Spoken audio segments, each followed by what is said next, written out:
So according to the People's Daily newspaper, President William Ruto seems to be in a dilemma whether to fire JB Muturi or the NIS boss NOORDIN HAJI. Without further ado, let's get after it. So my name is Sale Tatino and this is the Kenya Today TV.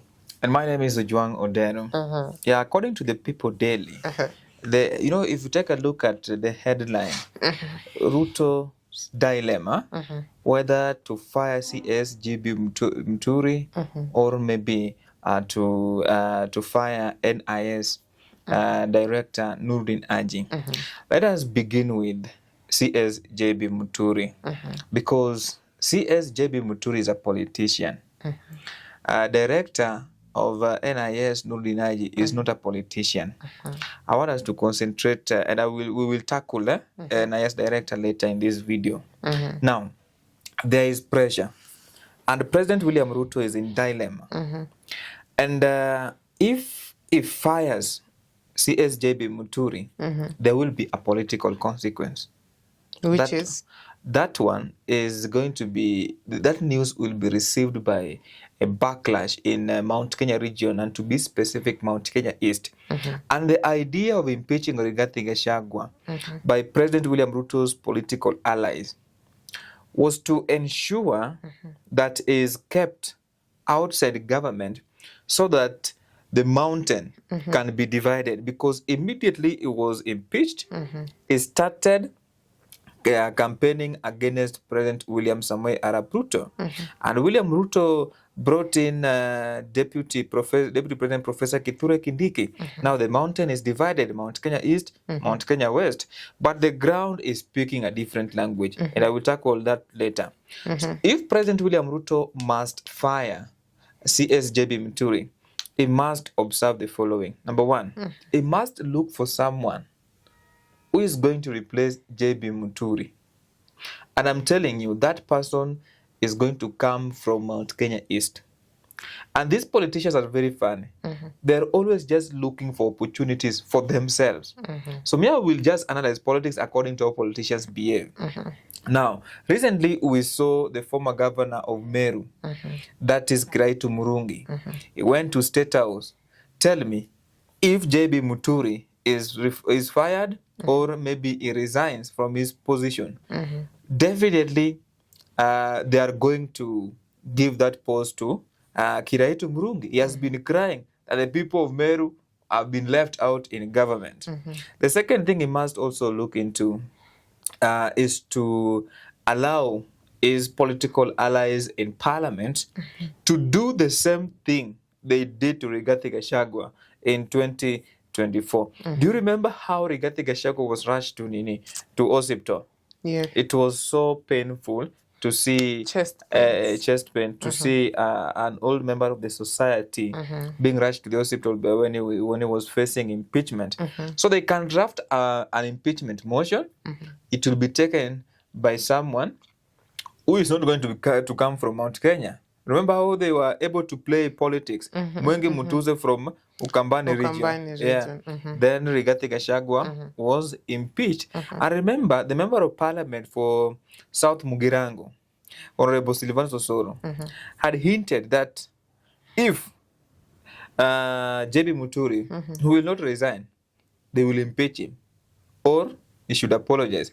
I don't see a possibility of JB Muturi apologizing after condemning abductions in this administration. He has got nothing to lose. The only thing he has got to lose is if he allows himself to be impeached.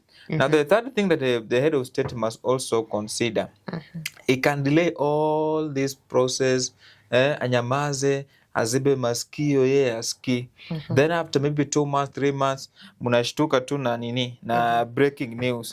The JB Muturi has been fired or has resigned. And this is the way he can do it. Atasema kwamba amepata resignation letter kutoka kwa JB Muturi, kumbe jamaa amevutwa kazi. So those are some of the things that he can do. If we go to NIS director, that is JB Nani, that is NOORDIN HAJI. It is difficult. Let us not lie. It is difficult to fire NOORDIN HAJI.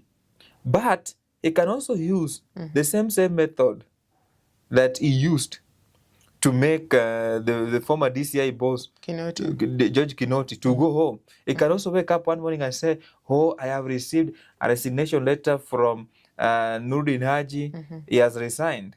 Unaona? But if NOORDIN HAJI decide that I'm going to stay there, you cannot remove him. He can only be removed through a constitutional process, because his office, it is a constitutional office whereby you have to form a tribunal that will investigate. But if William Samoei Arap Ruto, the head of the state, allows that tribunal to be formed, he is going to expose his government. Ask me why. This is what is going to happen. Kenyans are going to come up with valid reasons and valid evidence to expose how the NIS has been operating, which is also not going to be good for this government. Have receipts. Yes. So it is not going to be good for President William Ruto. Take that one to the bank, because you're going to expose NIS, stories to do with abductions. There are allegations by JB MUTURI that his son was abducted by the NIS. He told William Ruto to call he called President William Ruto, and William Ruto made only one call, and his son was released after now. So just imagine how many Kenyans will turn up kusema kwamba NIS imefanya hii, na pia kuna shida akiachwa aendelee kukaa pale, the head of state pia atakuwa na confirm kwamba you know what, kumbe hii NIS imekuwa ikifanya hii kazi ambayo Wakenya hawataki, which is also going to be bad, and that is why that headline inatuambia kwamba President William Ruto is in dilemma. So do you see a possibility of another maandamano very soon? Maandamano.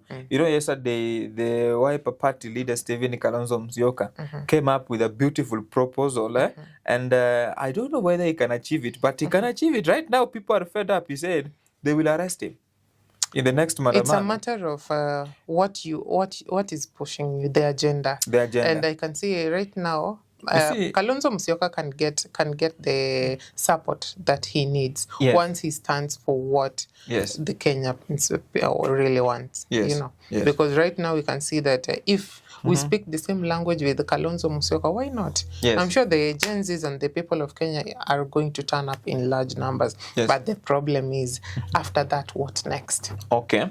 Well, let me tell you something. Right now, kuita maandamano sio ngumu. Yo, acha nikwambie ukweli wa mambo. People are protesting.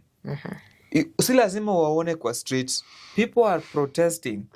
The economic situation is hard. Unaelewa? Ya pili, abductions. Kenyans hawataki kitu mambo ya abductions, because we believe this is a democratic nation. There is no way you can convince me that Kenyans are happy with abductions. Do you want to tell me that the father of Bibi Mwangi ako sawa? No. Hayuko sawa. Hata JB MUTURI kutoka kwamba na kusema kwamba mtoto wake alikuwa abducted. Kuna ile kitu ambacho there is a level of frustration that this man have been going through. Yes, kuna kile kitu ambacho Sifuna alisema jana kwamba you know, watoto wake wanaweza fanya aende huo. Hata wewe mtoto wako anaweza fanya uende huo. Because that is your blood. So you can't tell me Kenyans are happy. If a maandamano imeitwa leo maandamano vizuri, Kenyans will come out in large numbers. Even those police officers that are going to come to akupiga ati umekuja kuandaa maandamano. Hao ni ndugu zetu ambao pia wako pale katika serikali ya walipi vizuri. Unaelewa? Au pia wataanza kuona hao watu wanaandamana, abduction si kitu mzuri. What about kama mtu wake atakuwa abducted the following day? And let me tell you something before you go to the next question. This thing will create anarchy in Kenya. I'm telling you. Kulikuwa na video fulani last week that I don't know, is it in Embo, I can't remember, but where watu walipiga Subaru pale. Imagine mumekuja kuarrest mtu. Ikuwe kwamba that is now the norm. That if you are coming to arrest me, it is abduction. Unaelewa? And that was in Kirinyaga County. Yeah, that was in Kirinyaga. Thank you for that. Imekuja, it is now abduction. Sindio? Kenyans, yani watu watakuwa wanachukua sheria mkononi mwao. Na utapata kwamba maafisa polisi wengi wao watauawa. And we don't want to get there. So, maandamano. Speaking of officers, allow me kukukat. Yesterday tunaona reports zinakuja that the prisons police officer has decided kubeba mabango. Amechoka with whatever that is going on. And right now ndio yeye amekuwa prison. Yeye mwenyewe ameshikwa. Unaona, kila mahali kuna kunga na sheria na sheria pia lazima ifuatwe na lakini ukiona kama mtu pia ameshindwa kufuata sheria na ni afisa unaelewa, kumbuka kwamba that person is fed up. Inaonekana kwamba hii kitu ni ngumu, lakini this discipline forces kama bado una serve au fai kuenda kinyume na yale. You see, you cannot go against the government, but you cannot take illegal orders. Hiyo nayo unaweza kataa, unaelewa, but that was banned. So do you think he was just doing it for fame or not for fame? What is there? People are frustrated. Because you can predict his age bracket. It's within 20 to 30. 20 to 30. Sasa unaona hapa Gen Z, let me tell you something. What this government, what they don't know about this generation, the millennial and the Gen Z, these people are speaking facts. Their mind, hii kitu inafanyika vibaya. Unajua, watu wenye wanatuongoza, wengi wao kwa hiyo generation nyingine, ile yenyewe tuwadanganye, tuwapeleke hivi na hivi, alafu no, hii generation hautawadanganya. Cheki, kama 2 times 2 is equal to 4, it is 4. You will not tell me 2 times 2 is equal to 2022. Unaelewa? Unajua hata na umeweka hadi ikafika 1000. And these politicians are using the same tactics that more used when we were not even born. That inafanyika hivi. If a police officer, a prison warder, right? Ametoka nje na akasema kwamba kuna kitu kibaya. Let me tell you, that person is going through a lot. And that is why Stephen Kalonzo Musyoka is saying they will arrest President William Ruto if they call for another maandamano. Yes, that is definitely what is going to take place.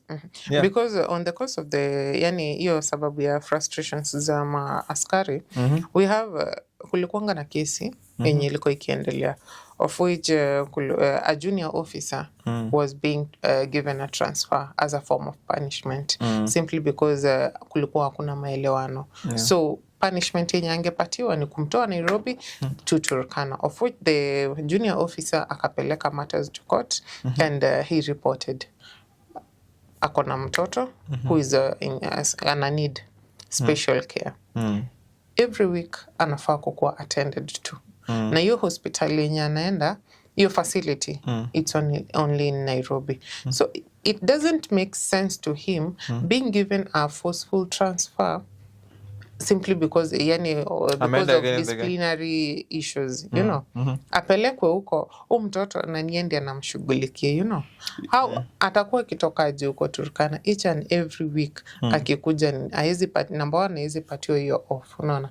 Hakuna venye atapata time ya kuangalia mtoto because ana need attention yake seriously. This boy is enrolled to easy special schools, of which it's in Nairobi, aiko huko Turkana, unaona. So si yendi atakuwa kisafa, ni watakuwa mtoto wake ndio anakuwa punished, you know. Of which the magistrate aliangalia hii kesi vizuri na akasema, akaona yenyewe it doesn't make sense. Huyu junior officer has presented his grievances, au amekataa kumsikiza, ndio hii sasa ndio maana matters zimefika huko. So we can see the police general, inspector general, not police HAJI, Kanja alikuja hiyo kwa neno. Yeah, walikuwa hapo. So ikakuwa zile za wameshindwa kesi. So at least for once we can see a junior officer amepata justice through the right process. Yeah, unajua kuna kuanga na zile sheria za kufuata. Ni tu vile unajua kuna some senior officers, they always feel like junior officers are not people to be listened to. But ukipata mtu mwenye anaelewa sheria vizuri, atakupeleka mbele. Unaona kama hiyo sasa ilifanyika ni mzuri, but hiyo pia ina expose something that we have to talk about. You know, health is a devolved function. Ina expose our counties are not prepared to handle certain things. Naona, for example, huyu sasa haizi pelekwa Turkana kwa sababu mtoto wake anahitaji matibabu, lakini has a valid reason for yes, a valid reason. Tunasema it is a valid reason. But pia hii reason yake, it should be a lesson to all governors in the Republic of Kenya because health, it is a devolved function.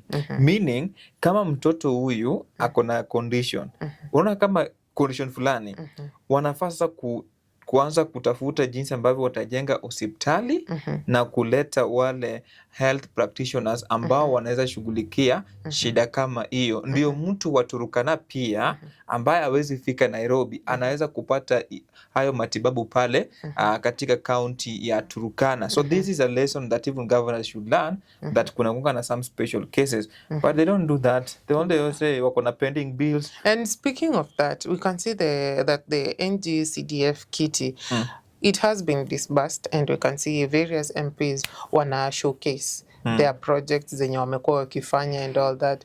What unataka kuniambia tuseme the Republic of hiyo tuseme Turkana, they don't have our party easy my NGCDF kitty. Oh, okay. NGCDF kitty wanapatanga. What is taking place is that health it is a devolved function, and the money that members of parliament are being given through NGCDF, it is not enough to build those no, at least kufanya maendeleo kwa hiyo maendeleo.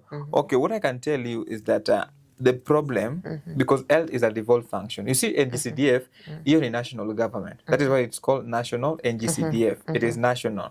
But governors, they wanafaa ku come up na policies on how they can build hospitals at the county level, because that is a devolved function. The national government will just come up with policies to support what is taking place, but with them they have to come up and build hospitals. That is why utapata kwamba hospitali nyingi zinajengwa siku hizi at the county level. Now members of parliament, their work is very simple, to provide oversight and also allocation of resources. So during the budget making, they must ensure that each county, the money that is being taken to the county level, it is well allocated. Then the senators, pale kwa Senate, wanafaa kuensure kwamba hizo pesa zikisha kuwa allocated, after they have wakisha fight kwamba wamepata devolved government in a function na pesa zinaenda, they have to ensure that those monies are being well utilized in terms of building hospital, because health is a devolved function, just like ECD, hizo mambo hizo shule ndogo ndogo za watoto. Speaking of ECD, we've seen through Professor TV that guy, he traveled all the way from hiyo niliona, hiyo ikunipita. He traveled all the way from Bomet to Murang'a County, yes, to showcase the kind of development yenye inaendelea Murang'a na while in Bomet surely ECDE wanafanya yani ni matopi, you know. Sasa unajua like who is to blame by the way? I was even shocked because where I come from, I'm not going to praise my member of parliament or my governor. Siku hizi, that is something that we call a thing of the past.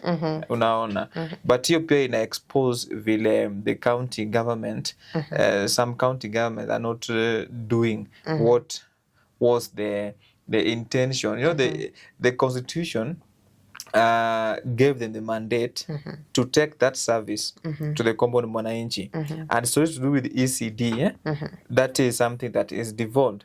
So unapata kwamba the vision, mtu mwenye ako na vision achaguliwi. You know, somebody like governor anaitwa nani, Irungu Kang'ata, governor wa Barua. There's a reason why I call him governor wa Barua. That guy personally akona vision, and the vision is to make sure that the county government of Murang'a works for its people, and that is why ungangalia hizo mashule ni tofauti na hao wengine.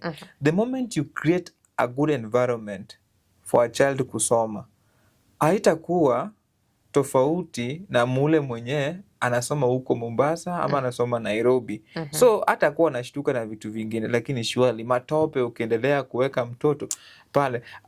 I think governor wako wanafaa kuangalia hiyo kitu, anafaa aende afanye benchmarking.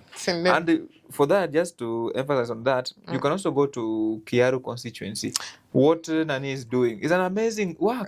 Very amazing. Saizi Ndindi Nyoro amenyamaza, apigi kelele, unaona? Aongei mingi, kazi kwa ground, unaona?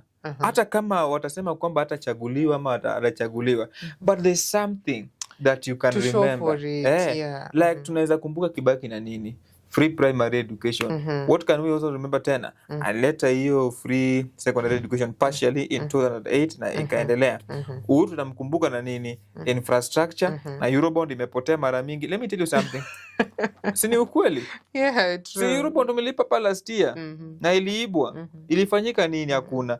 Let me tell you, if you go to a county government na upate kwamba kuna pending bills ya pesa mingi na pia current expenditure iko juu na development expenditure kuna, jua hizo pesa zinaibwa. And that is why uliona Irungu Kang'ata anatumia pesa kwa sababu anajua leadership. Hawa watu wa Kenya sisi ndio kuna vile tumeweka leadership ikakuwa vibaya. Leadership is not about making money. It is about service. Thank you very much. Kitu kaa hiyo. So, my good people, that has been our time. My name is Salia Etieno, and this is the Kenya Today TV. Yes, and my name is Ujwang Odero.